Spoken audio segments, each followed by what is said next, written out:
after taking the big desert sled through its maiden mud voyage since I picked it up, I got back to my little YouTube studio in the garage and I recorded a first impressions video for you guys. But as I sat there this morning editing it, looking out at a beautiful blue sky, I thought, what better way to do that than actually riding it.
If you legends happen to tune into the video I did about the Husky 701 Enduro, you'll know that for me that bike just didn't tick enough boxes, but I can certainly tell you this Ducati Desert Sled ticks just about every single box I can think of when I compare it to the Svart Pillen I have sitting at home. It does everything that thing did for me and so much more. This thing rides like an absolute dream on road and off-road. Just gives me so much more than the little 401 ever did. It's got so much more ground clearance. This thing has an aftermarket 21-inch Excel front wheel on it that is very much more suited to dirt than the front wheel on that Svart Pillen. It's got so much ground clearance. In fact, it's got the same amount of ground clearance as a Yamaha Tenere, which is pretty mind-blowing because the way this bike feels, all the weight feels so down low and it doesn't feel like it should have that much ground clearance, but it's kind of built almost like a mix between a dirt bike and a scrambler, which is kind of exactly what I was looking for. It's got more fuel as well in the Svart Pillen. It's got a 13.9 litre tank, and although it's powering an 800cc L-twin air-cooled engine, it seems to get about the same fuel literage per kilometre from my early testing anyway. So I should be looking to get about 280 kilometres out of a tank, which is just so much better than the 200 I was getting from the Svart Pillen. Who knows, on some adventures I might still need to bring extra fuel, but it's definitely not going to be as tight as it was on the little Svart. The standing position is incredible. I can fully stand up straight with my legs fully straight. It is just, like I said, combines the best parts of dirt bikes with my favourite parts of a scrambler, like the old school headlight, the nice cool round old school fuel tank. It's also got a high front fender, which I loved. It was something I was considering doing to the Svart Pillen, but now that I've got this, I probably won't.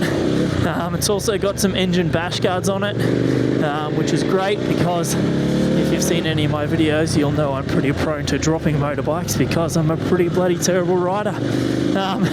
It's even got a cool little luggage rack on the back. I haven't best worked out how I'm going to bring my gear. Oh, hello, Wallaby. I haven't best worked out how I'm going to bring my gear along on adventures yet, whether I'm just going to stick a duffel on the back or I might try and work out a pannier kind of system, but that is such a good start, and it means that I don't have to spend the money on a rack to work out exactly what I want. I can just kind of give this a go and see how it all pans out.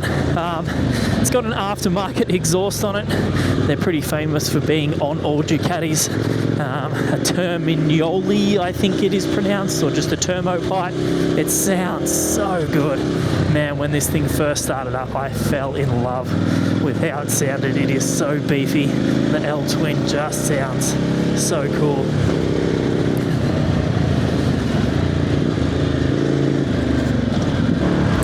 got these big dirt bike style mirrors, which I know I didn't like the look of the round ones on the Svartpilen because they kind of looked a bit weird on that bike, but this thing with such a more dirt bike looking style suits these mirrors.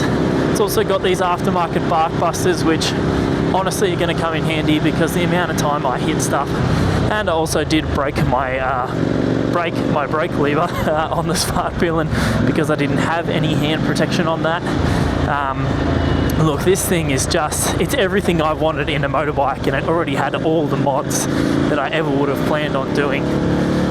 So I saw it and I just had to buy it. Life's too bloody short to not enjoy it. So while I still absolutely love the Svartpilen and I have zero complaints with that bike, it constantly impressed me with how well it actually performed, considering that thing is sold as an urban scrambler.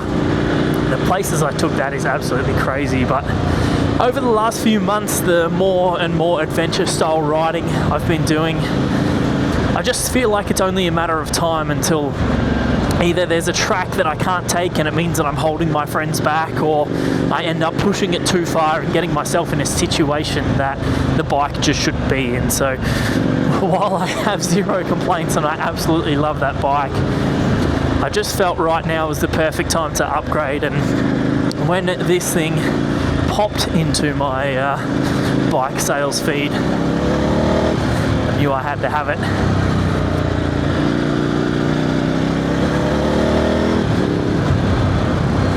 This thing just eats up the bumps so well. It honestly doesn't feel that dissimilar to the Husky 701, and I think I'm probably enjoying it more because it's a lot more of a neutral riding position. The 701 Enduro felt so dirt bikey, like I was sitting right over the top of it like this, but being able to just sit back on this thing and stand up when I need to is just awesome. I can't overstate how much fun I'm having on this thing, and I know that's pretty much all I ever did on my Svartpilen, but this is just another level. This is my forever bike. I can't ever see me wanting anything else because this just ticks any boxes. I feel this thing is going to be just at home outside a coffee shop as it is going to be climbing mountains on an adventure. It's just the perfect in-between. It ticks every box and it just excels everywhere it needs to for me. Like, I'm not looking for the best dirt bike ever because only like 20 to 30% of my riding is actually off-road. But this thing does so much more than I ever could have asked from a scrambler. Well, as far as first impressions go, I don't really think there's much else I can say except I think I just found my unicorn.